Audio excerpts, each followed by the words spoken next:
E aí, galera, tudo bem? Estamos aqui hoje muito felizes para gravar mais um Plenicast, podcast da Plenitude. Nós estamos com um convidado muito especial, já vou apresentar. Você já sabe quem que é, porque você está vendo na thumb do YouTube, mas nós já vamos chamá-lo aqui. Mas antes de mais nada, eu quero te pedir aquele favor que eu tenho pedido todos os podcasts. Se você puder ajudar a gente, não vai te custar nada, é de graça. Só queria que você curtisse esse vídeo, compartilhasse, se inscrevesse no nosso canal. Eu sei que parece bastante coisa, mas não vai sair nenhum real do seu bolso. É facinho de fazer e vai ajudar muito a gente para esse conteúdo se tornar relevante, para o YouTube entender que os nossos conteúdos são relevantes. Então, dá essa força aí para a gente, tá bom? Quero apresentar nosso convidado aqui, que todo mundo que está assistindo aí já conhece, pastor Luciano Subirá. Pastor, pai, avô, descobrimos que é bugrino, ex-bugrino, né? Ex-bugrino, Diogo. Liberto. Conferencista, escritor de vários livros. É uma bênção te ter aqui, pastor. Obrigado. Uma alegria. Por estar aqui com a gente, disponibilizar o seu tempo. Um privilégio estar aqui com vocês, poder compartilhar e voltar na terra que eu me criei, né? Campinas. Cheguei aos 5 anos de idade, saí com praticamente 20 e tenho muito boas memórias, não só do tempo que vivi aqui, mas de muita coisa provada, experimentada mesmo depois da minha mudança. Amém. Muito bom estar aqui com vocês e poder falar do Senhor, porque a nossa conversa gira num monte de coisa e sempre termina nele. Sempre, né? A gente não sabe falar de outra coisa. Obrigado, agradecer a Ragnos também, né? Júlio que está ali, Nani, obrigado, viu, gente, por fazer essa ponte. Tiago, Marilene, Sr. Mauro, obrigado aí pela força, trazer o pastor Luciano aqui. Júlio, nosso cara, o nosso personal trainer aí, fortão agora. Obrigado. 4.4 agora, né? Fez aniversário. O único defeito é torcer pro Cruzeiro, né? Todo mundo é perfeito, né? Ninguém é perfeito. Bom, vamos lá. Vai lá, começa Pastor, aí. Eu sei que antes de o senhor escrever o livro Cultura do Jejum, você fez alguns jejuns de 40 dias. O que levou o senhor a escrever um tema que eu acredito assim, tão pouco falado hoje nas igrejas? Foi o senhor que chamou você para poder escrever esse livro? Deixa eu começar com um pano de fundo um pouquinho maior. Aos 15 anos de idade, eu fiz meu primeiro jejum. De uma refeição só, que era o almoço, ainda enchendo o bucho de refrigerante com medo de desmaiar se não comesse nada. Porque a gente não sabia nada sobre o assunto. Eu sou não apenas filho de crente, sou filho de pastor, mas a geração anterior acreditava que se falasse que estava jejuando, estava pecando. Né? Então, assim, ninguém falava nada sobre o assunto. Quem não jejua não falava o que não fazia e quem jejuava também não falava para não pecar. Então, a gente não sabia nada.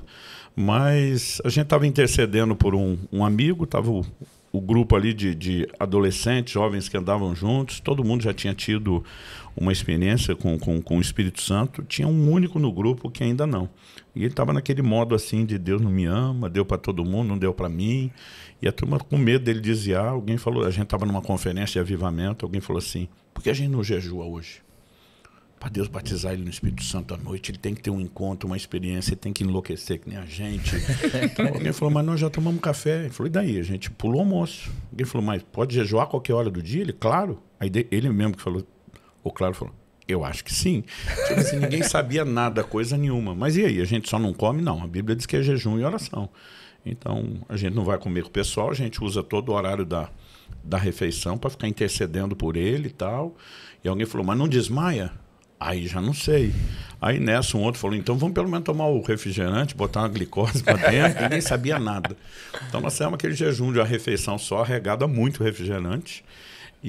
Mas tiramos aquele tempo de oração. Alguém à tarde soube que a gente tinha feito aquele jejum de uma refeição só com refrigerante, mas culhambou a gente. Eu brinco que sempre tem um fariseu para dar pitaco no jejum dos outros. E o cara falou, jejum de verdade, não pode nem bala açucarada, eu queria dizer refrigerante, sabe que vocês fizeram uma vergonha. Eu fiquei mal, falei para Deus, desculpa aí, prometo melhorar da próxima vez. Eu não sabia, mas à noite aquele nosso amigo foi tocado por Deus de uma forma única e quando ele teve aquela experiência, ninguém convencia aquela garotada que o jejum não tinha produzido alguma coisa somado à oração. E aí assim nasceu o meu interesse. Falei, cara, eu preciso descobrir o que é isso, ninguém fala. Então... alguém me falou, aquele ali jejua o café da manhã e o almoço. E eu sempre ia dizer, mas não desmaia não? Não. Mas não passa mal? Então. Ninguém era claro sobre as coisas. Aí eu comecei a fazer 2 refeições. Depois descobria, não, tem gente que pula as 3, fica 24 horas. Né? E eu comecei a ir atrás. Aos 18 anos, eu já fazia quase todo mês, de 3 a 7 dias na água. E o jejum para mim foi algo muito impactante. Ao longo dos anos eu fui crescendo na prática, mas foi aos 18 anos de idade, eu não conseguia mais esconder dos meus pais o jejum, porque eram recorrentes, eram vários dias. E meu pai, assustado, achando que eu estava indo para algum lugar de fanatismo, um dia me chama para uma conversa e falou, olha, estou preocupado com você. E nós começamos a falar, e foi só nessa conversa que eu descobri que meu pai também jejuava. Não jejuns prolongados, mas fazia.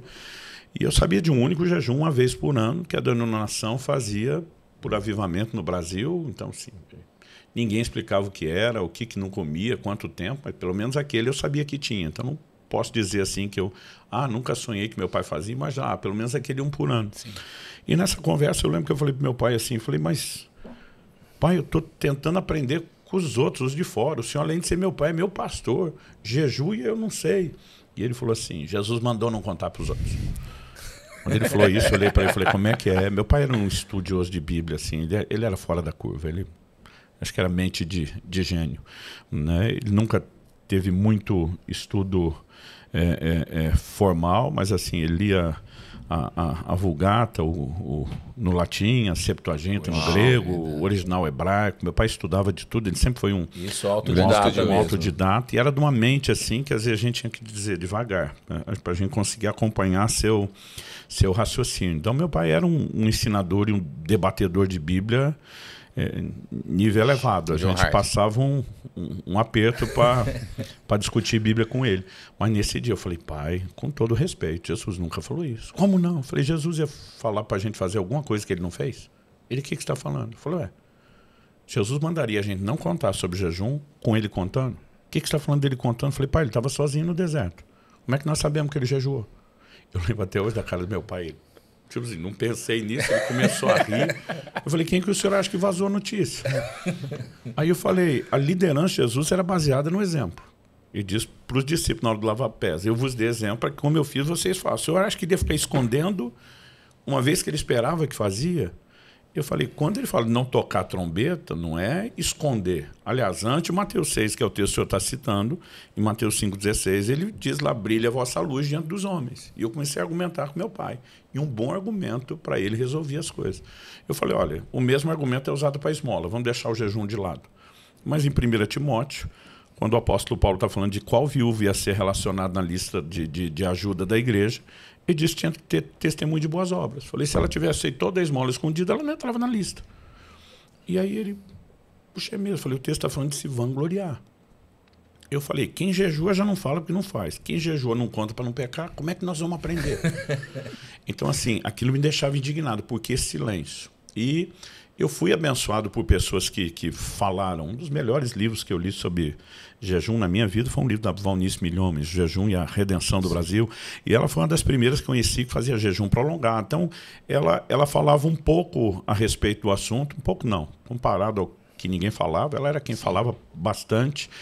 Então, eu ficava pensando assim, poxa, as pessoas precisam. Durante muito tempo, eu pensava, não preciso escrever um livro sobre jejum, porque a gente pode recomendar outros. Com os anos, eu tive acesso ao livro do Mahesh Chavda, Poder Secreto, Jejum e Oração, que foi um dos que me pilhou muito para jejuns prolongados. Aí, com o tempo, eu fui subindo, 7. Durante muitos anos, eu não passava dos 7 dias, porque uma vez eu ouvi Valnice falar, jejum prolongado não se brinca, tem que ter direção do Espírito Santo, tem que ter treino. Mas eu um dia falei, cara, eu vou fazer um a mais, 8. Foi tudo bem. Depois, daqui a pouco, a 9, 10. Eu lembro do 10, eu pulei pro 12. Não sei por que eu... Acho que eu comecei a ver, não tem muita diferença. 13, 14.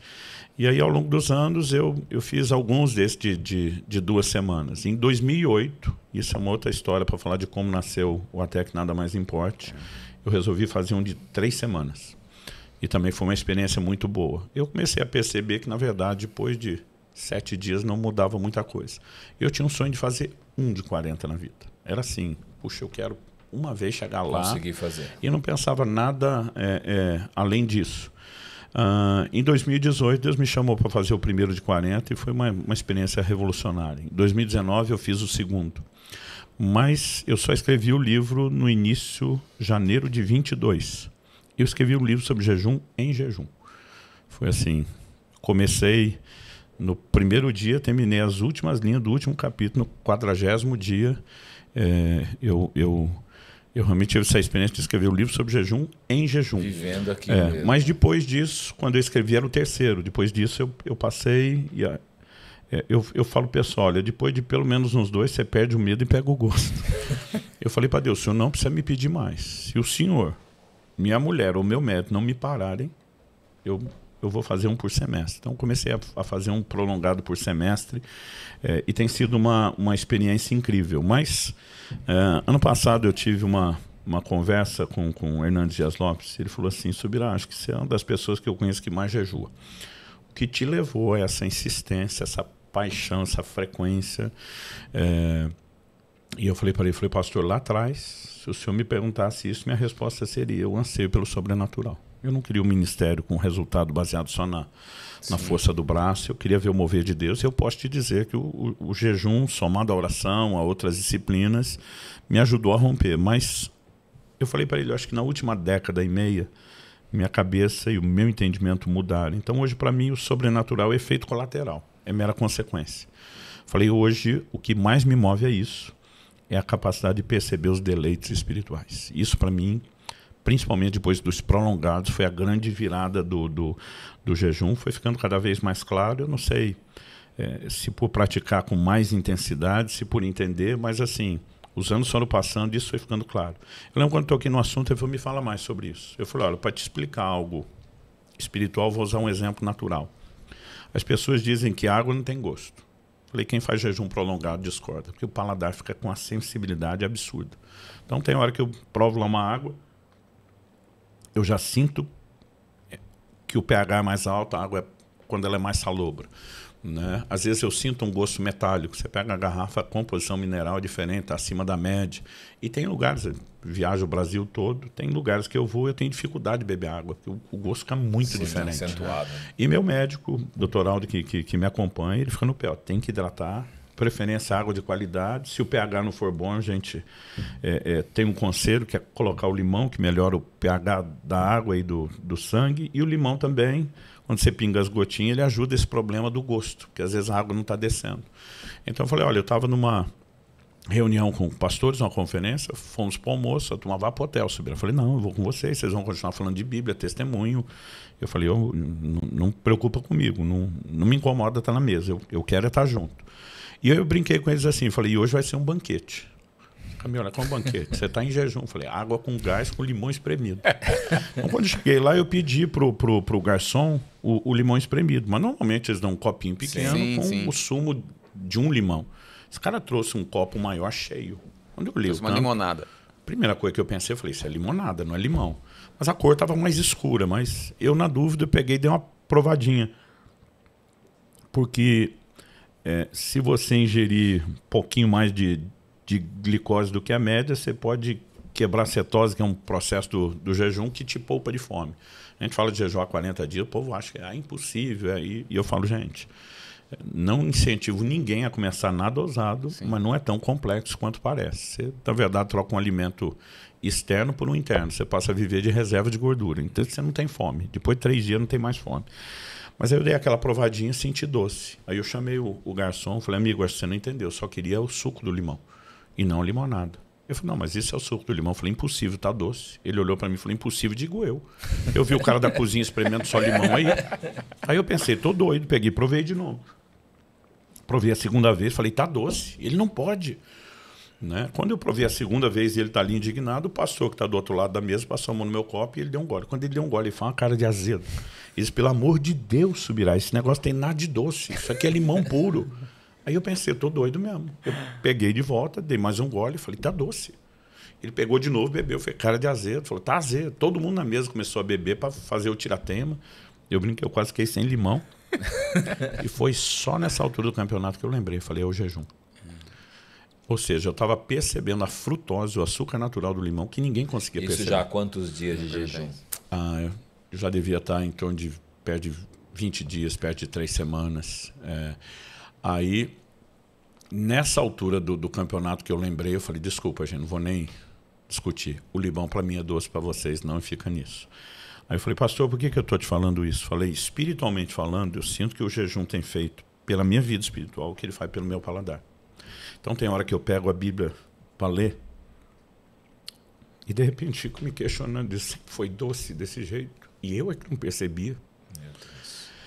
Às vezes é um momento de oração, de adoração. Então eu falei para ele, eu fico com dó porque as pessoas olham para a gente numa mesa e alguns comentam, alguns só pensam, você vê na cara, que dó dele, que não está comendo. Minha vontade de dizer, dó de tu. Que está comendo um monte. Que não sabe o que eu estou provando, que não sabe o que eu estou experimentando. Então, o que aconteceu? Depois dessa terceira experiência, quando realmente escrevi, eu senti Deus falando comigo. Lembra da sua conversa com seu pai? Reclamando que quem não jejua não fala, mas quem jejua também não. Ele falou, guardado as devidas proporções, você não fez muito mais seu pai.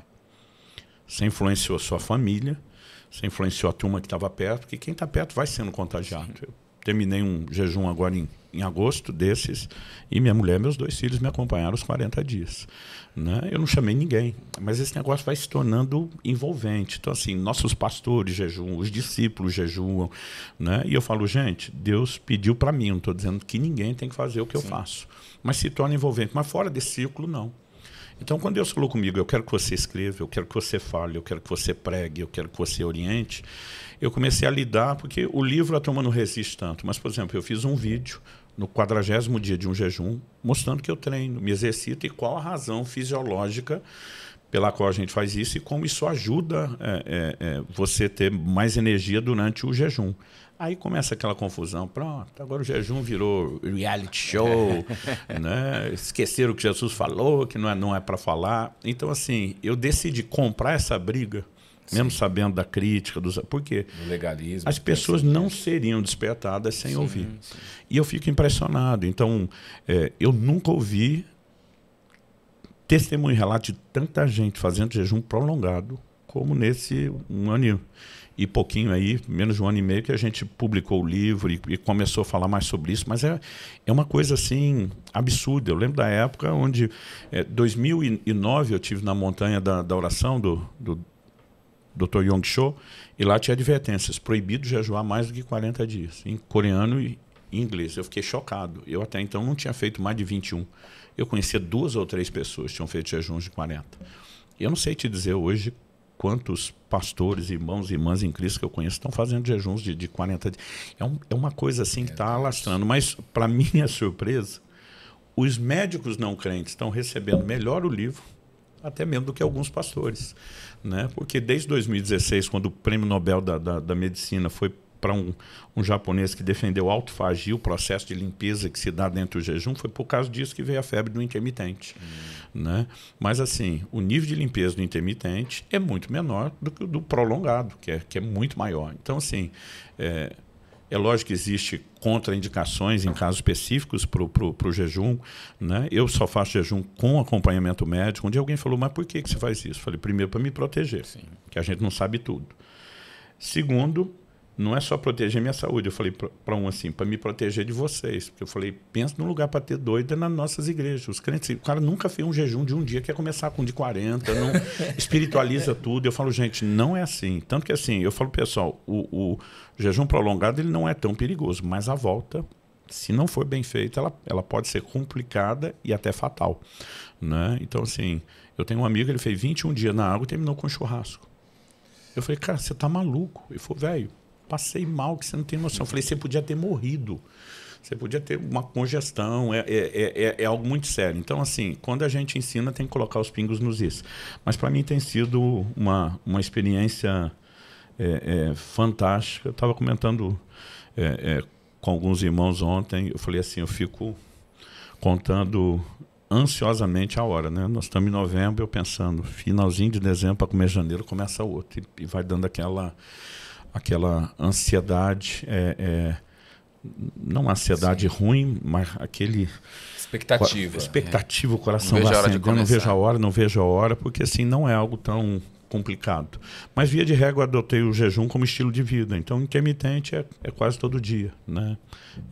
Eu tento comer numa janela de 6 a 8 horas, ficar de 16 a 18 sem comer. O mínimo, se tiver alguma exceção, que eu me obrigo, são 12 horas sem comer. Isso é muito saudável, é cientificamente inquestionável. Embora a gente esteja ensinando o jejum com uma ênfase na vida espiritual, ele vai abençoar as emoções, ele vai abençoar o corpo. Sim.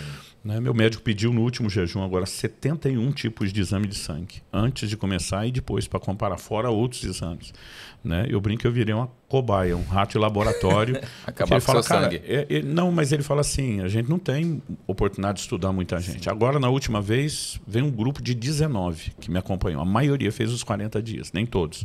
Alguns fizeram 2 semanas, 3 semanas, 30 dias, mas a maioria fez os 40. A gente tem um irmão lá da igreja, ele é bem magrinho. Né? Então, por exemplo, eu terminei, a média que a gente perde aí em 40 dias de jejum é 16, já cheguei a perder 19 quilos, mas a média é 16 a 17, difícil chegar em 18, para mim. Esse camarada começou o jejum com 69 quilos, e ele tem o mesmo tamanho que eu.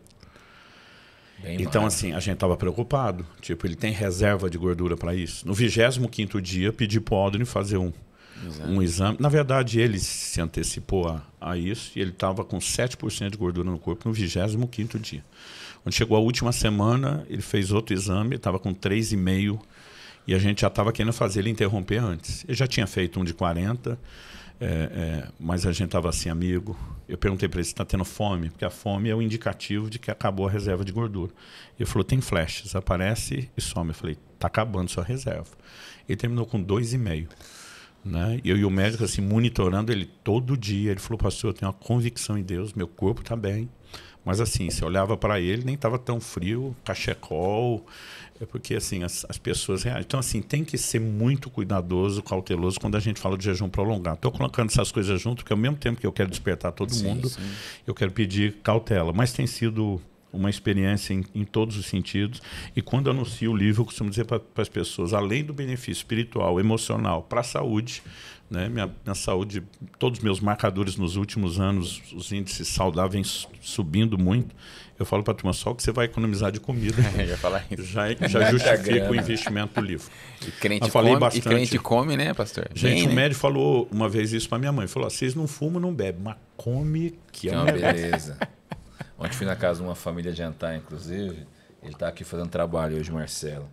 Eles fizeram um risoto de camarão maravilhoso, a gente comeu bastante. Aí encontrei ele agora, eu falei, e aí? Cara, acordei de madrugada e comi mais um prato. Ele falou, cara, que saúde, meu irmão.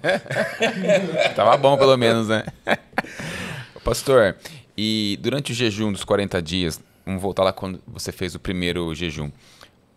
Qual é a época mais difícil, ou as épocas mais difíceis durante os 40 dias? Porque às vezes as pessoas não se arriscam. Porque eu não consigo nem 24 horas. Os primeiros 3 dias.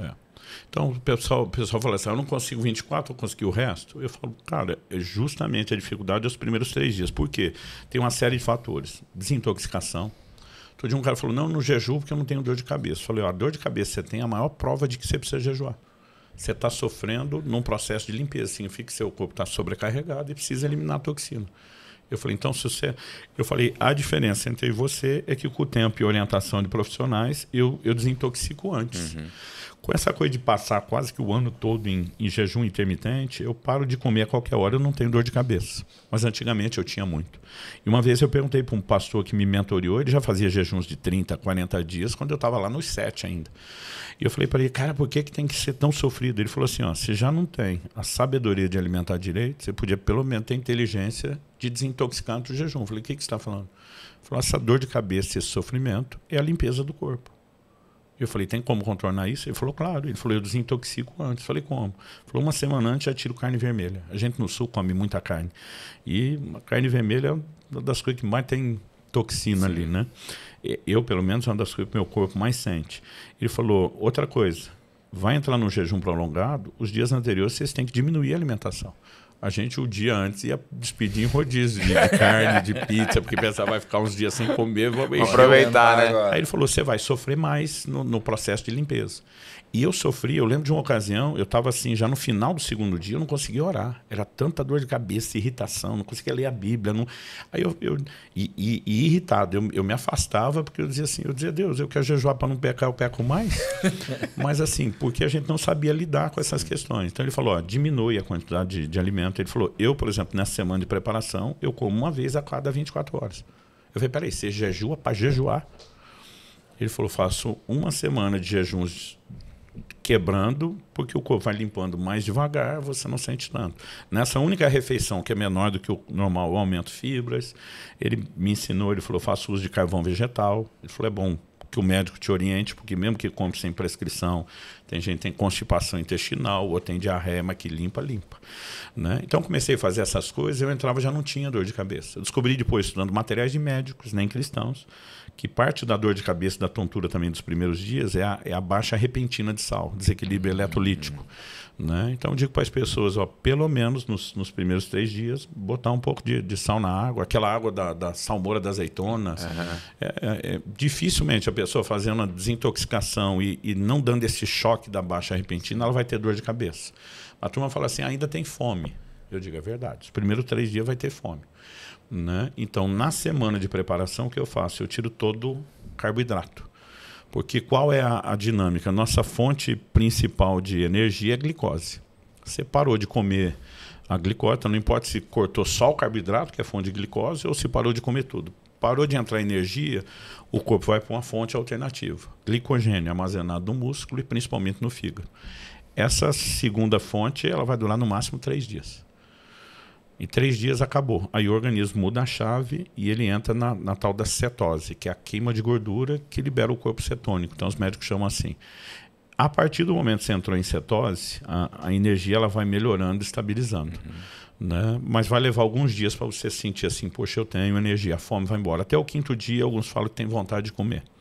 Mas depois isso passa. É como se a cada dia você acordasse com aquela sensação, eu já comi, eu não tenho fome, eu não tenho apetite. Né? Tem hora que tem vontade. Eu teve um jejum que todo dia eu lembrava de pastel de queijo.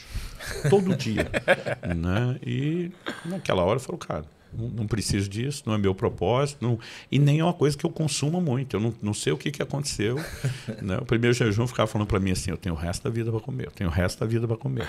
Mas às vezes a pessoa pode ter, mas passou ali os 7 dias, para mim é tudo igual. Por quê? Já aconteceu a limpeza, você já entrou em cetose, então não tem muitas variações. O que tem é que as pessoas vão descobrir essa questão da fraqueza. Ah, não tem fraqueza? Eu digo, tem fraqueza, mas a fraqueza não é falta de energia. Então você parou de comer, o seu metabolismo baixou. Quem para de comer, normalmente para de se exercitar ou de movimentar exageradamente. Então o metabolismo baixa mais. Depois você entrou em cetose, o organismo está em modo de sobrevivência. Está usando sua reserva até que volte a entrar. O organismo, de forma inteligente, mapeou lá, o metabolismo está baixo, ou seja, está precisando de pouca energia, ele entrega pouco.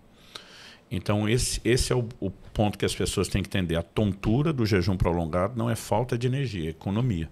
É que nem o celular. A bateria está acabando, ele entra no modo de economia, não vai deixar acender a tela toda para não acabar depressa. Tem que durar mais. É algo parecido.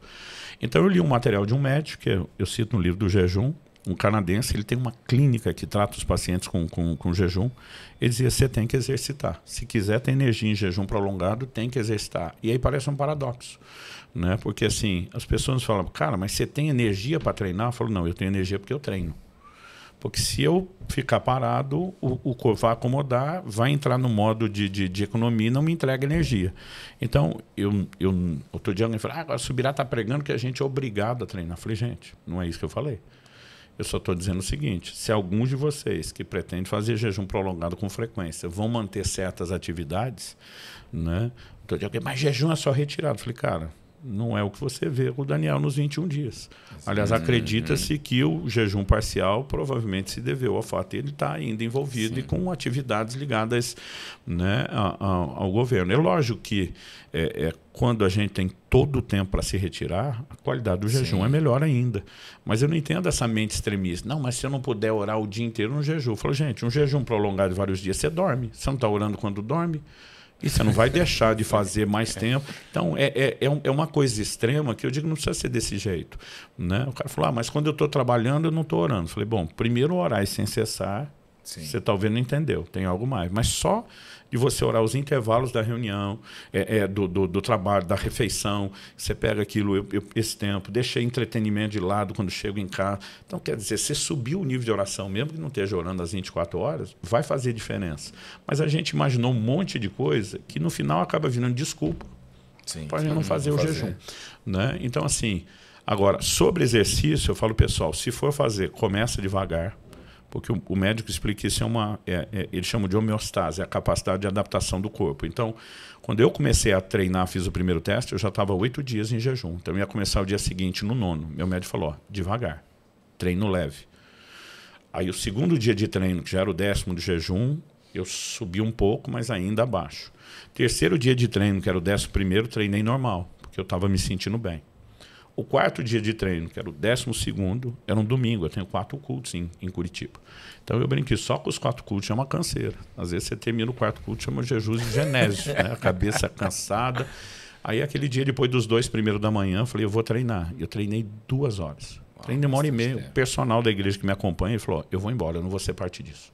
O senhor já treinou acima do pé, chega, não precisa. Ele falou, eu vou embora. Quando eu fui embora, eu fiz uma meia hora de cardio pesado. E assim, eu tinha energia, né? Então, assim, mas eu fui lentamente. Um pastor da minha equipe ficou os primeiros 5 dias parado, no sexto ele quis fazer um pedal. Pode dar tela preta. Né? Então, assim, mesmo quem vai exercitar de forma lenta, não tem experiência com treino. Outro dia um cara falou, não, porque eu sou um super maratonista. Eu falei, meu amigo, eu não sei nem conversar. Você procura médico, você procura... Eu não posso falar. Sim. Um outro falou assim, não, eu faço triatlon. Eu falei, você nada onde? No mar. Eu falei, não faça isso. Quer dizer, se te dá um apagão nadando lá mesmo. Né? Então, assim, eu não estou falando de manter alta performance. Eu só estou falando de manter saúde. Sim. Aliás, o treino na semana da preparação nos primeiros dias, quanto mais você transpira, também ajuda na desintoxicação. Mas a pessoa pode ter atividade moderada, eu vou andar todo dia. Né? Mas se não tiver fazendo todo dia, ela pode não ter o resultado. Então, minha esposa, ano passado, ela estava no 6º dia de jejum, mas ela estava treinando assim, um dia sim, 2 não. Então, acho que ela tinha feito só 2 dias de treino, o corpo não estava adaptado. E aí, um dia ela estava se sentindo tão bem, que ela até esqueceu que estava em jejum, ela levantou do sofá de um pulo. Ela desmaiou. Né? Acordou no chão, porque o organismo não entrega, ele lê o metabolismo, não precisa. Então, você faz um movimento rápido, ele entrega pouco. E é essa coisa que deixa as pessoas preocupadas. Então, assim, eu falo, está no jejum prolongado, sempre, por precaução, levante devagar. Eu, desde que comecei a treinar, nunca mais tive tontura em jejum prolongado. Mas eu falo para o pessoal, cuide. Bom, enfim, é isso. Para a turma saber mais, a cultura do jejum. Pastor, vou fazer só uma pergunta ainda em cima disso, mas uma pergunta espiritual. Eu acredito que você deve ter vivido grandes experiências com Deus nesse tempo de jejum, porque dificilmente a gente conhece alguém que faz jejum de 40 dias. Tem alguma experiência que você pode compartilhar com a gente que você viveu por conta do jejum? Tem várias. Enquanto eu escrevia o livro, eu faço uma distinção entre o propósito primário do jejum, que é buscar Deus, e propósitos secundários, que eles podem ser diferentes entre si, mas todos vão cruzar no primário, que é buscar Deus. Mas às vezes o cara está buscando a Deus por causa de uma necessidade, né? No momento de aflição, ou o jejum aparece em contexto como um arrependimento, consagração, enfim. O meu foco naquele jejum era buscar Deus, eu queria estar com Deus. Não tinha problema, não tinha... Mas, na estação que eu estava vivendo, então, mesmo antes do jejum e depois... Um dos meus focos principais de oração era minha filha, que era a única solteira, orando pelo casamento dela. Eu acho que eu orava pelo casamento dos meus filhos desde que eles nasceram. Mas já estava numa fase assim, ela com 20 anos, estava nova, então não estava preocupado nem querendo... Aliás, pai de menina é mais ciumento. Né? Às vezes eu brincava... Eu caminho de 6 meses lá em casa, eu estou com ciúmes. Amigo. Então, assim, não queria apressar nada, mas estava dizendo, Deus, eu preparei, discipulei, eu treinei essa menina para te servir. Mas a hora que ela casar, eu estou entregando ela à autoridade de outro homem. Sim. E assim, se for a pessoa errada, pode comprometer o que o senhor tem. Então eu comecei a orar porque eu tive uma experiência com o meu filho, Israel, quando ele estava para fazer 12 anos, e conversou a primeira vez com Priscila, que hoje é minha nora. Eu agarrei o braço da minha esposa e falei para ela, esses dois vão casar. Ela falou, o quê? Eu falei, eu não sei te explicar. Eu falei, o Espírito Santo está falando comigo. Não ouvi uma voz, não tive uma visão, mas era uma convicção interior absurda. Eu falei para minha esposa, eu posso registrar isso em cartório. Nunca falei para ele, porque não podia influenciar a escolha sim. dele. Não falei nem para o meu pastor, porque a menina era filha dele. Então ficou só eu e minha esposa. Eu falei, eu vou registrar em cartório. Ela falou, por quê? Eu falei, porque depois ninguém acredita. Ela falou, sou sua testemunha. Mas hoje eu me arrependo, eu queria ter registrado em cartório. Né? Mesmo com Kelly testemunhando. Por causa disso, e quase 8 anos depois os dois casaram, eu só contei para eles depois disso. Eu estou orando, falando, Deus, eu não pedi para o Senhor mostrar. O Senhor mostrou porque quis, mas o Senhor abriu um precedente, uma jurisprudência. Eu quero saber quem é meu genro. Esse eu quero. Eu falei, eu gostaria de conhecer antes da minha filha, eu gostaria de saber primeiro para entregar de bom coração. Eu estava no 30º dia do jejum, fui pregar numa igreja no interior de São Paulo, falei para o pastor, que era meu amigo, ele é formado em educação física e foi personal antes de ser pastor. Eu falei, cara, eu quero que você me arrume uma academia e vá me treinar. Não é arrumar um lugar para eu ir. Você não está em jejum. Eu falei, nós vamos conversar. Era a minha primeira experiência treinando. Eu falei, nós vamos conversar aí, mas eu preciso de uma testemunha, de alguém que é da área e veja a minha disposição de treino. Você está maluco? Eu falei, cara, nós conversamos aí. Só me garanta que você vai me treinar. Você não vai só arrumar o lugar. Não, beleza. Quando a gente estava lá, ele falou, meu filho está de férias, estava fazendo teologia em outro lugar. Ele pode ir com a gente na academia? Eu falei, claro. O menino chegou, fez o treino dele discreto, a gente mal se viu.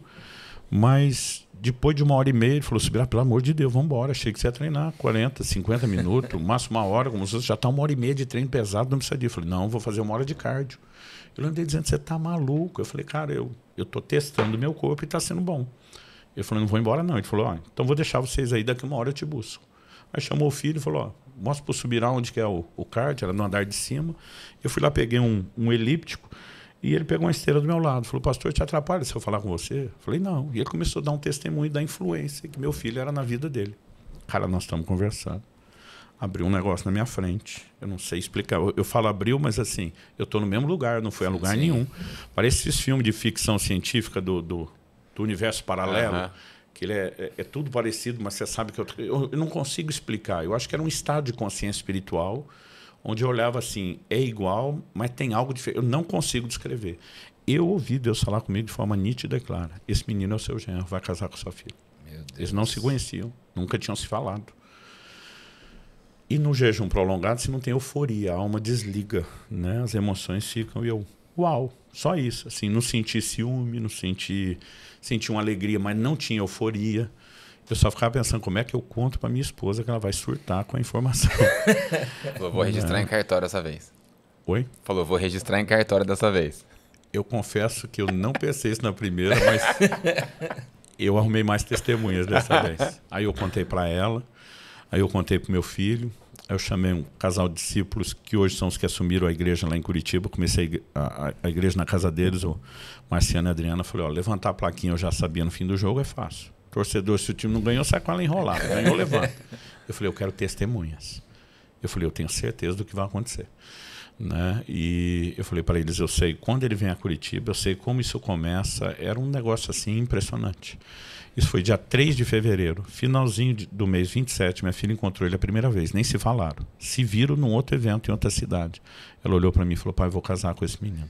Meu Deus. Eu falei, você tá louca? Dentro de mim fazendo festa. Né? Mas eu falei, não vou falar nada, não vou influenciar. Ela falou, pai, eu tenho certeza. Eu falei, você nem conhece menino, no meu espírito você quer. Eu falei, não vem com esse golpe para cima de mim. Ela falou, pai, o senhor é o último, pode falar contra isso. Mamãe te viu pregar a primeira vez, falou que ia casar com você. Eu vou casar com esse menino, eu tô te falando sério. Eu falei, tá. Ela encontrou, depois disso, 1 mês à frente, encontrou ele de novo em outro evento, não se conversaram. E ela falou para mim, pai, eu estou falando sério, eu vou casar com esse menino. Aí começaram a conversar via rede social e foram se aproximando para encurtar a história. Dia 10 de dezembro do mesmo ano, eu estava casando os dois. Foi rápido. Rápido. Deu menos de 1 ano. E quando eles saíram do cartório, porque fizemos um casamento no cartório antes da cerimônia. Falei, vem cá que eu vou contar uma história para vocês. Né? Então, assim, tem sido todo tipo de experiência. Janeiro desse ano, eu fui gravar um vídeo. O rapaz montou todo o equipamento no estúdio. A hora que eu fui começar, me veio o impulso do Espírito Santo. Pega o computador. Eu falei, peraí, que tá vindo um insight. Eu nem sabia o que, mas eu sabia que aquilo era para anotar. Puxei o computador. E, de repente, aquele negócio... desceu o download do céu, terminei de anotar, virei para ele, falei, vamos embora. Eu achei que tinha passado uns 10 minutos. Eu falei, vamos gravar. Ele fez uma cara assim, sorriso meio amarelo. O menino, ele é muito educado, muito respeitoso. chamo de menino porque eu tenho 50 anos, né? Ele não é tão novo assim, é pai de família. Eu falei, o que foi esse sorriso? Não, desculpa. Eu falei, eu desculpo, mas desculpa o quê? Não, perdão. Eu falei, o que é isso? Ele falou, pastor, você ouviu que oração? A hora que ele falou, vamos gravar, era entre 2h20 a 2h30. A hora que eu olhei no relógio, era 5 da tarde.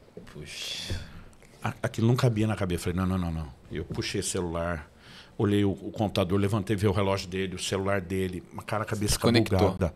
Eu falei, não pode, foi 10 minutos. Ele falou, pastor, o senhor está perdido aí faz tempo.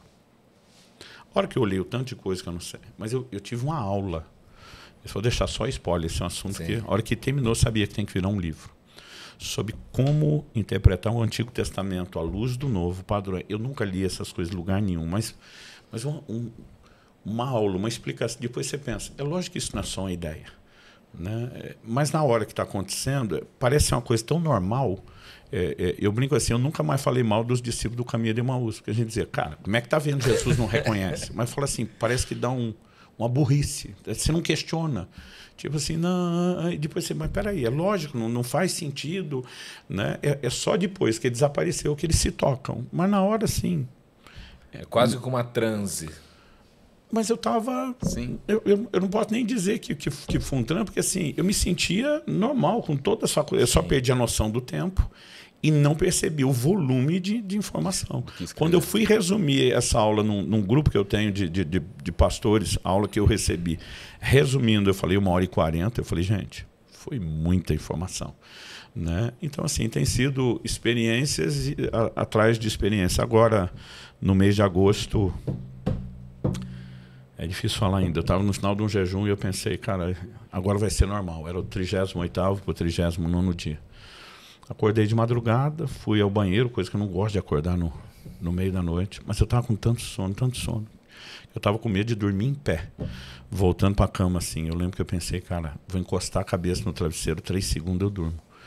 E a hora que eu encostei a cabeça no travesseiro, veio algo dentro de mim assim, por que você não ora? Um pouco. Por que você não ora um pouco? Eu pensei, cara, isso não é de mim, eu quero dormir. Não é minha cabeça, não é minha emoção, não pode ser. Eu falei, não é o diabo que não quer que eu ore. Mas não tinha cara nada de ser Deus falando. Sim. É quase como se fosse uma ideia, porque você não ora um pouco. E quando eu comecei a orar, eu não consigo descrever o que aconteceu. O dia seguinte, falei para minha filha, filha, Deus entrou no meu quarto. Ela falou, você viu Deus? Eu falei, graças a Deus que não. Porque... foi um nível de prazer indescritível. Eu não tenho como explicar. Mas ainda assim era assombroso, era assustador. Né? Então, assim, foi uma das melhores experiências da minha vida. Eu não sei quanto tempo durou aquele momento de oração. Eu nem lembro que hora eu terminei, que hora eu voltei a dormir. Mas para mim não são as experiências. As experiências elas são hoje um bom efeito colateral. Sim. Mas assim, essa capacidade de sentir Deus, de quebrar a força da carne, da velha natureza. O centro de gravidade que em jejum muda. Né? O centro de gravidade da terra puxa para baixo, do céu para cima. Buscar as coisas são de cima, pensar as coisas são do alto. Então, assim, as coisas materiais perdem absurdamente o valor. É um negócio assim inexplicável. Então, assim, tem sido uma jornada empolgante. Uau! E eu tenho sentido esse encargo de Deus, de provocar as pessoas. Então ninguém tem que fazer o que eu estou fazendo. Mas eu tenho dito para todo mundo, você tem que fazer mais do que fez. E há 2 anos atrás, quase, eu fiz uma pesquisa. Quase 60% das pessoas, de 26 mil que responderam, nunca tinha feito um jejum de 24 horas na vida. Nenhuma experiência. Não estou nem falando de jejuar com frequência. Recente, a gente falou, vamos medir a febre. E fizemos de novo a pesquisa. Agora foram 30 e poucos mil, responderam. 55% continua sustentando a mesma coisa. Então foi menos do que os 59 de antes. Nunca teve uma única experiência. Então assim, a gente está tentando mudar essa realidade. Né? Jesus disse, quando jejuardes? Ele não falou se jejuardes. Então, ele não definiu a periodicidade, não definiu o tipo do jejum, não definiu a duração, mas a gente tem que fazer. Né? E por mais que as pessoas falem, tem benefício de saúde, eu falo, gente, não é o centro. Sim. É um bom efeito colateral. Sim. Né? Tenho pregado, ensinado mais sobre o cuidado do corpo, eu digo, mas o propósito ainda é estar com Deus. O senhor entrar até em um outro assunto já de um outro livro, mas o senhor não imagina que as pessoas não fazem jejum ou não decidem jejuar porque elas não querem viver de todo o coração para Deus? Honestamente, eu pensei isso há muito tempo. O que eu estou percebendo hoje em dia, a maioria não faz por falta de informação, por medo. Eu vou passar mal, vai fazer mal. Eu digo, gente, eu mandaria a gente fazer algo que faz mal. É lógico, tem casos grávidas, lactantes, tem várias Diabetes também, acho que não pode, situações. Né? Tem, principalmente foi tipo 1. Né? Tem um paradoxo. Né? Tem um camarada que eu cito bastante aqui, o Jason Fung, ele trata muito pacientes de diabetes com jejum. Porque assim, a resistência insulínica não vai ser tratada de outra forma. Mas assim, tem que ter acompanhamento médico. Sim. Então, diabetes não se brinca. Tem várias outras situações. Mas de uma forma geral, eu falo para as pessoas, gente, pula uma refeição. Daqui a pouco você está lidando bem com isso, pula 2. Né? Eu falo, pessoal, a maioria dos caras que nem são crentes estão fazendo jejum intermitente de 18 horas. Como é que você acha que você vai morrer sem comer só um período pequeno? Então, eu falo, pessoal, faz um jejum parcial, tira alguma coisa, a outra não. Né? Vai treinando e sentindo o seu corpo e daqui a pouco a gente começa a perceber que não é isso tudo.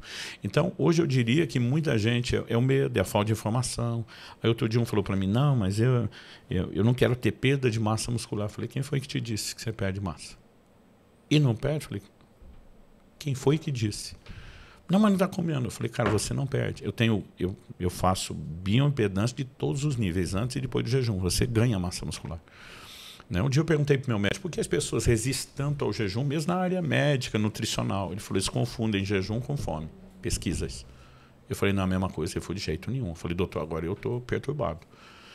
Os dois estão sem comer. Ele falou, Luciano, fome é não comer por falta de comida. Jejum é não comer porque não quer. Você está olhando para ela gerenciando. A resposta da fome é estresse. E estresse significa desequilíbrio hormonal. Jejum não. Então aquele negócio fez todo sentido para mim. Então ele falou, tem pesquisas, estão contaminadas. O cara falou, mas aquele paciente tal, teve perda de massa muscular porque não estava alimentando. Não estava alimentando, mas estava na cama. Então ele está tendo atrofia muscular. É diferente de dizer só a perda da massa. Então, a adrenalina sobe, o hormônio de crescimento sobe, né? Então, assim, a primeira vez que eu vi isso foi no jejum da minha filha. Ela fez 20 dias, ela foi na nutricionista antes de começar, voltou depois. E ela falou para a nutricionista, vou jejuar, mas não falou que ia ser os 20 dias só na água. Sim. Ela não era cristã, embora fosse adepta do jejum, ela falou, talvez ela não sabe o que é isso, possa assustar. Quando voltou, ela falou, e aí, Lissa? Você não falou que ia jejuar? Eu falei, eu jejuei. Ela falou, você teve uma perda de peso boa, mas você teve ganho de massa muscular. Minha filha veio falar, eu falei, não, filha, isso deve ser sobrenatural. Eu não tinha estudado o assunto ainda. Eu falei, impossível você não ter perdido nada. Na minha cabeça era só não perder muito.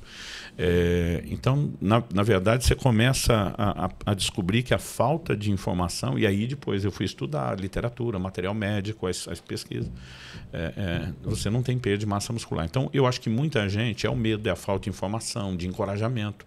Por quê? Uma coisa é o cara que não jejua, mas também não ora, não lê a Bíblia, não adora. Mas eu comecei a perceber que mesmo o povo que parece amar o Senhor não está jejuando. Sim. Né? Então, assim, era isso que para mim começou a ficar, não, tem alguma incoerência. Eu percebi que a maioria era a falta desse entendimento. Mas vamos lá, você falou de buscar Deus todo o coração. Sim. Eu escrevi esse livro em 2009 e depois eu reescrevi ele 10 anos depois, em 2019. Mas dele saiu um desdobramento, que é um best-seller nosso, que é o Até que Nada Mais Importe. A maioria das pessoas não sabe, mas Até que Nada Mais Importe, que está aqui, é uma espécie de continuação de Todo o Coração. Tudo começou nesse livro. Por causa do entendimento dessa verdade, buscar Deus todo o coração, dia 31 de dezembro de 2007, a gente acordou mais tarde, já clima de feriado, o almoço saiu mais tarde, meus filhos já tinham levantado da mesa, eram pequenos, tipo, não ficava muito tempo, vão brincar, e eu estou conversando com a minha esposa. Eu lembro que empurrei o prato vazio para o lado, olhei para ela e falei assim, nos próximos 21 dias, eu não vou comer nada, eu vou ficar só na água. Ela regalou os olhos preocupada, eu nunca tinha feito um jejum maior do que 2 semanas até então. A primeiro questionamento dela, Deus está te pedindo? Tipo assim, não me faça nenhuma loucura. Eu brinco que minha mulher sempre ficou mais preocupada com os meus jejuns do que eu. Ela falou, Deus está pedindo? Eu falei, não, eu vou fazer porque eu quero. Eu quero mais de Deus. Eu falei, não vai ser só isso. Eu vou orar como eu nunca orei, eu vou ler a Bíblia como nunca fiz. Então eu entrei em 2008 dizendo, vai ser o ano da busca. E eu cheguei em 2008, num mês, ler a Bíblia 2 vezes, de capa a capa, no mês. Então, assim, para mim... de um mês? Num mês. Puxa. Fiz isso uma vez na vida, porque outro dia alguém falou, subirá, lê a Bíblia 2 vezes. Eu falei, gente, foi uma na vida, no momento.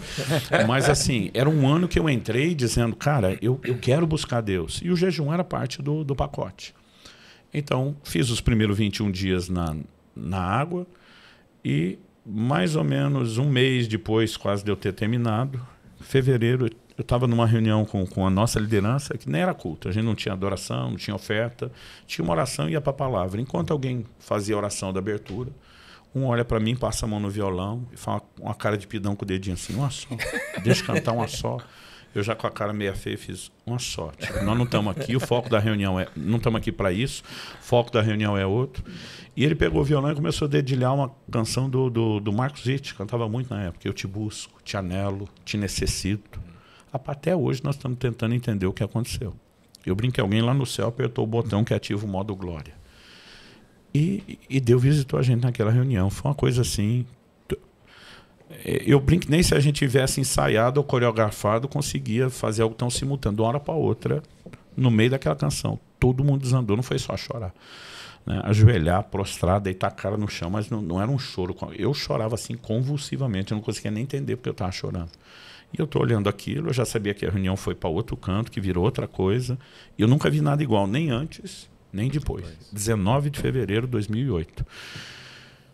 Eu estou só ali tentando ler a reunião. Deus, o que é que o Senhor está fazendo? O Espírito Santo falou no meu coração. Estou chamando vocês a um lugar de arrependimento profundo. Pensei, faz sentido arrependimento com esse choro. Eu falei, arrependimento do quê? Arrependimento é específico. Ficava bolado com os amigos dos meus pais, quando na hora de ir embora, depois de uma visita, dizia assim, desculpa qualquer coisa. Eu pensava assim, pô, se fez algo errado, peça desculpa por aquilo. Se não fez, não peça.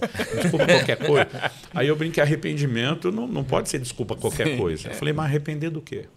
E o Senhor falou no meu coração, por não estarem me buscando como deveria.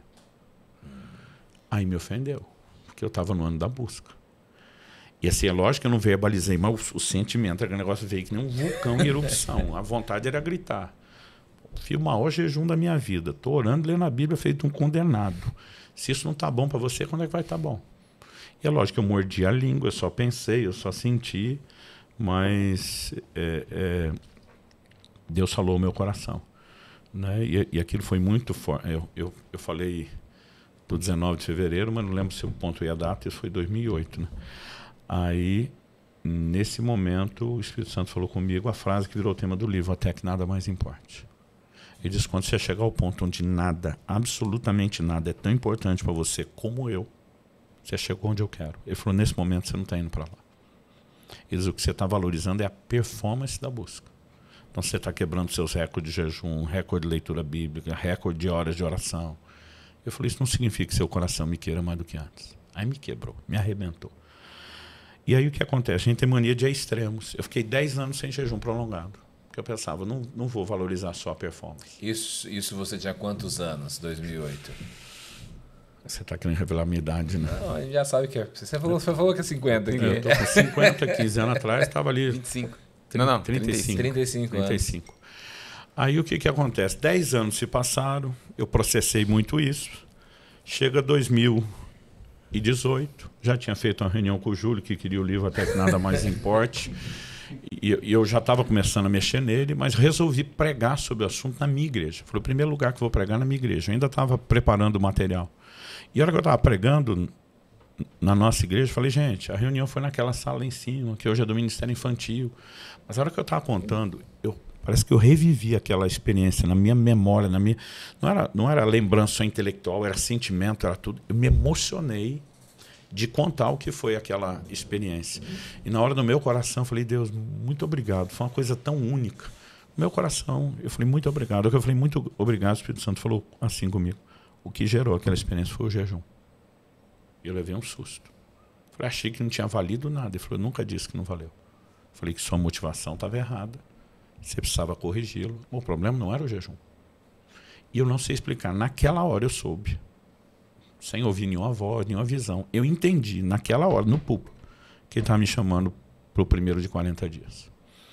Né? Mas aí, quando eu voltei com esse foco. Cara, Não é o recorde, não é a performance, não é eu quero botá-lo em primeiro lugar, eu quero declarar que tudo. Então, eu acho que até quando Deus me levou para o lugar do jejum, ele já me trouxe, tendo trabalhado algumas coisas que seriam importantes. E aí eu comecei a perceber que essas mensagens todas se mesclavam, né? De todo o coração, até que nada mais importe, o jejum, que tudo, na verdade, nos leva para o lugar da primazia, da centralidade de Cristo, né? de uma rendição ao senhorio que não é só, não tem opção fazer o quê, mas é por amor. Em 94, eu estava no meu início do ministério pastoral, comecei no finalzinho de 93, e um dia Deus colocou no meu coração um questionamento: qual é o maior mandamento? Eu peguei resposta carona na resposta pronta de Jesus e citei a menção dele: amarás o Senhor teu Deus de todo o teu coração, de toda a tua alma. Ele disse: esse é o maior mandamento, por que não se fala sobre isso? Eu falei: cara, nunca ouvi ninguém pregar. Eu vi os pregadores fazer menção de voltar ao primeiro amor, mas assim, desenvolver o assunto do amor pelo Senhor.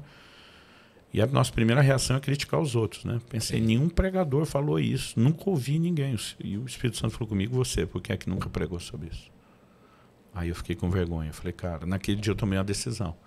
Eu vou estudar o assunto, depois de entender eu quero praticar, eu quero viver, e depois disso vou ensinar. Então começou de todo o coração com essa coisa de vamos resgatar o maior mandamento, essa é das mensagens mais importantes que a igreja tem. Né? O de todo o coração foi uma ampliação do entendimento. Para quem leu um, não leu o outro, eu quero recomendar. E agora o jejum, ele veio meio que amarrando tudo. Eu falo que é uma boa trilogia aí para ler. Vou perguntar. Como viver? Hoje em dia a gente vive uma sociedade onde o nosso coração é muito disputado. Então a gente é assediado a todo momento, é a internet, é TikTok, é Instagram, é o mundo, são tantas distrações. Nem sempre o concorrente é o pecado, às vezes são distrações. E como? Assim, a gente também vive vida de igreja, a gente tá ali, a gente vê que tem sido cada dia mais difícil fazer as pessoas mergulharem realmente nesse profundo ou viverem de todo o coração para o Senhor. O que as pessoas precisam fazer, pastor, hoje para que elas tenham uma vida realmente muito profunda com o Senhor? Eu acredito que a gente precisa levar os crentes a uma profunda consciência de praticar as disciplinas espirituais. Tempo devocional, leitura bíblica, oração, sentindo ou não sentindo, porque essas coisas nos mantêm um pouco mais focado e consciente. E não tem a ver com mérito. Todo dia um cara falou: vou jejuar porque isso é mérito. Eu falei: de onde você tirou que é mérito? Eu falei: então não ore. O jejum e a oração aparecem juntos, se um é mérito, o outro também é.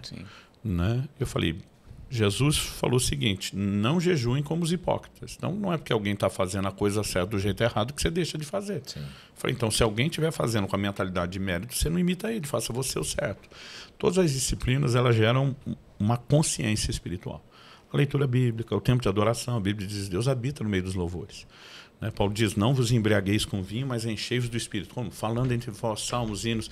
Então, assim, é mais do que eu vou cantar para me sentir bem. Não é isso. Sentir bem é por estar despertando a consciência que conecta você com Deus. Então, eu acho que isso já é um dos pontos. O outro é, de fato, preparar as pessoas para as distrações. Jesus fazia isso no ensino. Uma das sementes caiu entre espinhos, os espinhos cresceram, sufocaram. Vai ter concorrência. E a concorrência não é só pecado. Ele falou: preocupações, riquezas, prazeres da vida. Né? Então, assim, a gente também tem que orientar. Você está debaixo de fogo cerrado. Então, nós não vamos dizer para o povo: gente, entretenimento é pecado. Né? Mas quando você vive só para entretenimento, não tem tempo para Deus, o pecado não é o entretenimento, é o lugar que ele ocupou na sua vida. Né? Então, assim, ao mesmo tempo, a gente tem que preparar o pessoal para as distrações e chamá-lo de volta ao foco. Né? E eu acho que não só ter o discurso, mas ter essa proximidade. A igreja tem que resgatar um discipulado prático. Né? Então, assim, cara, vem comigo, tem um tempo de oração. Você vai experimentar como é bom, você vai querer isso também.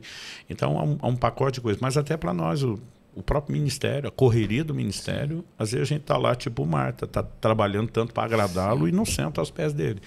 Então, é um desafio. A gente tem que ir reequilibrando a vida e reorganizando ela, mas é não perder a consciência. Porque o crente não acorda amanhã pensando: hoje é dia de maldade, o que eu posso fazer para ofender o coração de Deus, mas... eu brinco assim: o crente não cai, ele vai caindo. Sim. É um processo lento, às vezes é distração aqui, é isso lá. Normalmente a Bíblia fala do engano do pecado. Não começa com atitude deliberada de rebelião, mas assim, e as pessoas esfriam, né? Então hoje o grande desafio é manter o coração aceso. Pastor, você acha que o senhor falou sobre o ativismo? Você acha que o ativismo hoje nas igrejas, você acha que é algo que mascara uma vida cristã para a pessoa faz tanto para a igreja e quando vem a tempestade a pessoa não aguenta e sai da igreja? Você acha que vem uma religiosidade? Religiosidade. Eu acho que a pessoa confunde, eu estou fazendo isso para Deus, como se aquilo fosse tempo com Deus. E na verdade não é. O trabalho para Deus às vezes é tão desgastante, você vai ver Jesus dormindo num barco, chacoalhando e sendo molhado. Quem consegue dormir num barco chacoalhando e jogando água, e você tem que estar num nível de esgotamento absurdo. Então, assim, sem desmerecer a fé e a confiança, que o levou a dizer, não estou preocupado, mas tem que estar num nível de cansaço. Então, assim, eu durmo em avião com turbulência, eu durmo em carro chacoalhando. Cara, como que você consegue? Eu falei, gente, não é como eu consigo dormir, é como é que eu consigo ficar acordado, dormindo pouco, correndo tanto. Então, assim, tem hora que não dá. Mas as pessoas confundem isso. Às vezes mascaram, porque tipo assim, eu estou muito tempo na igreja. Tá, tempo na igreja é diferente de ter tempo com Deus. Sim. O pastor passou o dia inteiro dando aconselhamento, ele está na igreja, mas não está com Deus. Está no culto pregando, ele está dando algo para os outros, mas não está recebendo. Então, assim, eu acho que tem o lado também mascaro, mas eu acho que tem essa coisa do distrai. Nós estamos num ambiente que é envolvente. Né? Mesmo que eu estou aconselhando alguém, vendo o que Deus pode fazer na vida, e a gente, você passar o dia cheirando comida é diferente de comer. Né? Mas às vezes de alguma forma você também se distrai. Eu acho que alguns mascaram e pensam mesmo, não, uma coisa compensa a outra, mas eu acho que outros distraem e acaba sendo muito problemático. Então os apóstolos bateram o pé em Atos 6, diz, nós não vamos abandonar a palavra de Deus para servir as mesas. Nós vamos dedicar a palavra e oração.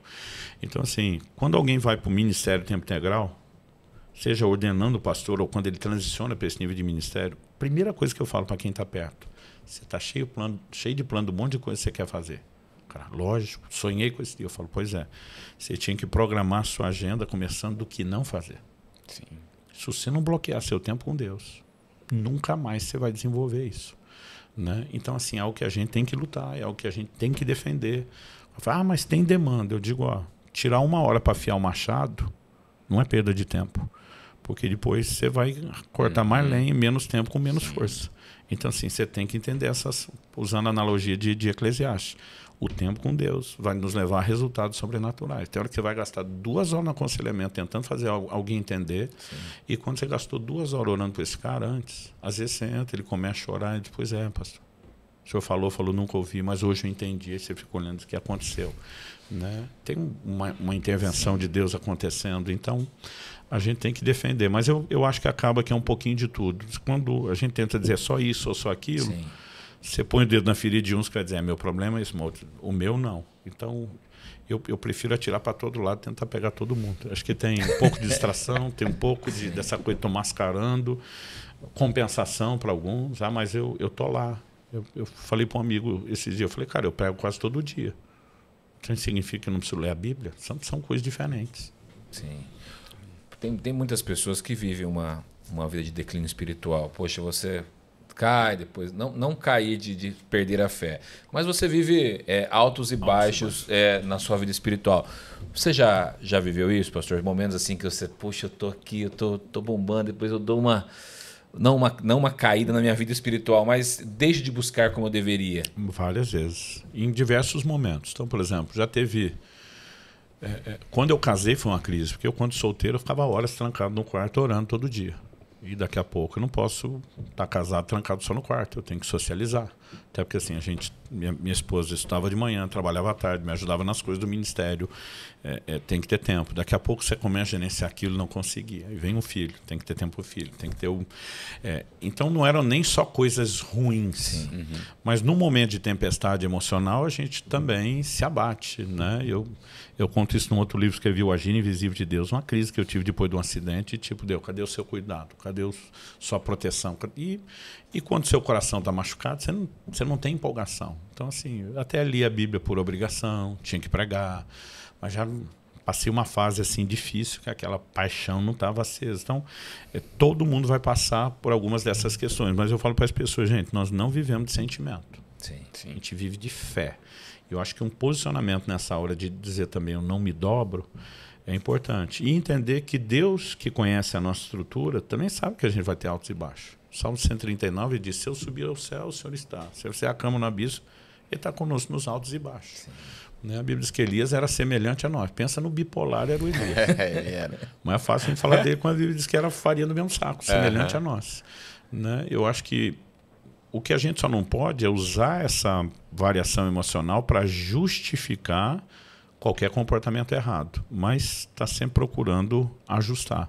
Com o tempo vai havendo amadurecimento. Hoje, para mim, é muito difícil eu ter, seja diante de uma batalha que eu estou enfrentando, com o tempo e a maturidade, por ver o que Deus fez, eu olho para um problema e digo, é mais um milagre para o currículo, é mais uma intervenção de Deus. Então, tem uma hora que você também tem a maturidade de não se envergar, você cria uma constância em Deus.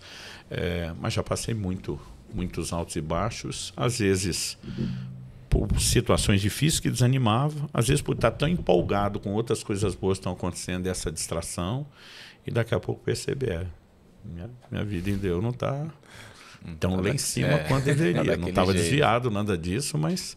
Né? Então, assim, acho que tem as duas coisas. E a gente vai aprendendo nessas oscilações também.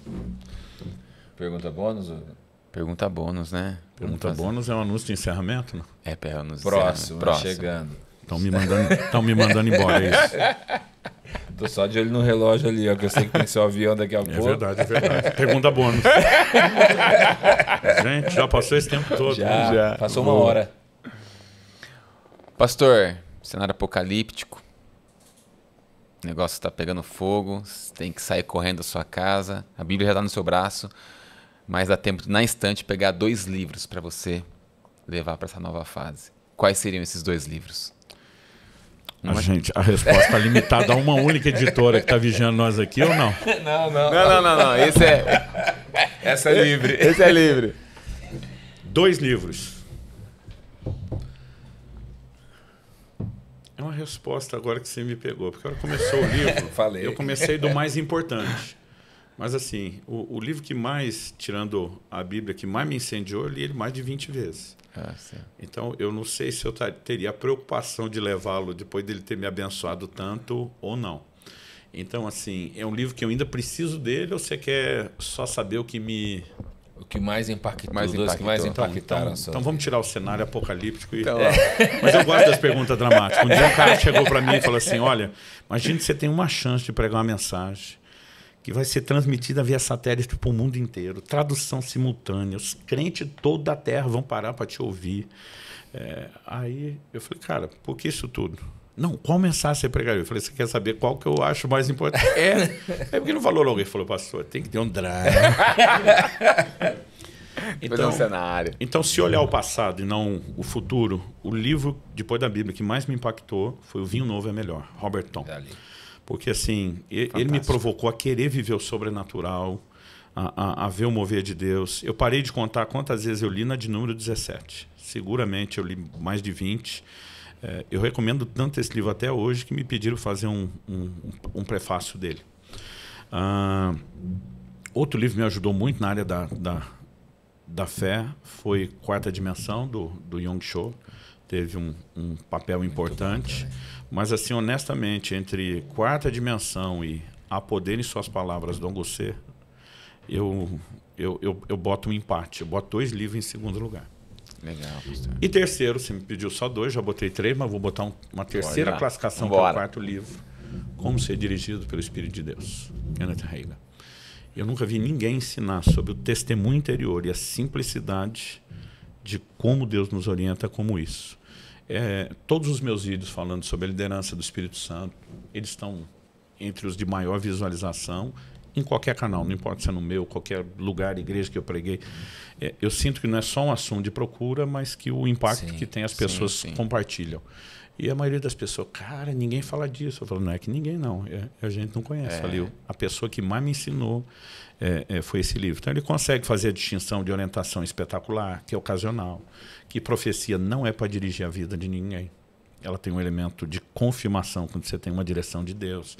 Mas ele vai pontuando as coisas com muita clareza sobre como Deus nos leva nesse lugar do testemunho interior. Então, assim, se fosse para levar, eu acho que esse teria para mim hoje mais utilidade do que os outros que me pagaram, né, que me impactaram. Porque eu levaria, não era só para mim remoer, de vez em quando eu leio de novo, mas assim, quando minha nora começou a conversa com meu filho, o tempo de oração, uma das primeiras perguntas minha para ela: você já leu esse livro? Ela falou: ainda não. Eu falei: não se entra na família sem ler esse livro. Então a coisa era desse nível. Eu falei: eu sei que seu pai, né, falei para ela, sei que seu pai valoriza muito esse ensino, então assim, não vou ser injusto com você, não. Fui lá, a gente estava próximo a uma livraria, comprei o material, deixei para ela, falei: você tem tanto tempo para ler, né? Então, para entrar na família tem que ler. Mas eu acho que seria isso. Agora, utilidade futura, a gente saía com enciclopédia bíblica, comentário. Sim. Isso não é só que você leu, que você vai continuar aprendendo. Tem que continuar o mundo, né? Pastor, posso liberar um bônus para a galera adquirir os livros aí? Posso? Olha aí. Então, amigo, liberado aqui, ó. A Ragnos está aqui, liberou. Liberado aí, Julião? Olha, o pastor liberou também. Então, para você que está acompanhando aí a live com o podcast com a gente, o Gustavo está colocando na tela o QR Code de 10% de desconto para você adquirir os livros do pastor aqui da editora Ragnos nas próximas 24 horas. Então, 10%, amigo. Não perde essa oportunidade, hein? Pelo amor de Deus. Corre lá, plenitudedistribuidora.com.br, leva os livros para casa. Lembrando que, falando do livro de jejum, só que você vai economizar de comida. Já isso, é. Você pode comprar muito livro. Muito livro. Não, eu vi uma vez o pastor Josué Gonçalves falando: invista mais na sua cabeça do que no seu estômago. Né? Às vezes o pessoal não mede orçamento na hora de comer fora. Né? Mas na hora de ler, tá pesado, tá... É caro. E, gente, honestamente, eu deixei de comer várias vezes para poder investir em livro. Né? Então, assim, vale a pena, gente. Faça investimento. Sou suspeito sobre esses 3 livros, mas de uma forma geral, vale a pena. Pastor, antes de pedir para o senhor orar para a gente finalizar, uns dias atrás eu estava com o Júlio e falei: Julião, eu tinha um sonho de conhecer 2 pessoas para conversar. Um era o Hernandes Dias Lopes. Aí o outro era o senhor. Aí falou: o Júlio vai te jogar o resto da vida isso na cara. Dizendo: eu intermediei. Não vai perder a oportunidade. Sem querer dar ideia. Então, para mim, hoje é um privilégio estar aqui contigo, pastor, poder ter esse tempo de mesa. Ontem, quando as pessoas ficaram sabendo que o senhor vinha aqui, a gente queria vir trabalhar, você acredita? A Ana veio. A Ana tá aqui. Não, mas trabalha no mar, mas quis estar aqui. Aí eu falei: não, gente, não, vai gerar hora extra aí. Depois vocês assistem um podcast que dá views aí. Uma hora dessa a gente passa, dá um oi pra turma. Legal. Legal. Pastor. Vamos orar por quem está ouvindo esse podcast, por quem quer ter uma vida espiritual e ativa, né? Amém. Uma vida diferente com Deus. Deus, muito mais do que conversar sobre experiências que já aconteceram, nós sabemos, estamos falando a respeito de princípios e o que queima no nosso coração, cremos mais ainda no seu. Amém. É que de fato o Senhor nos leve a esse lugar de uma resposta, de entrega, de rendição.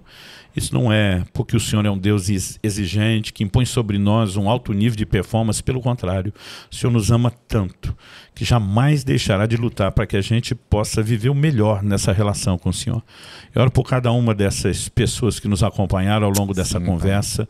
Eu oro que o sopro do Teu Espírito produza despertamento espiritual, o anseio de Te conhecer, de mergulhar na meditação, leitura, estudo da palavra, no tempo de oração, nas expressões de devoções que incluem a adoração e até mesmo o jejum, porque nós queremos romper e entrar no lugar de um relacionamento mais próximo e íntimo, e nós clamamos por isso em nome de Jesus.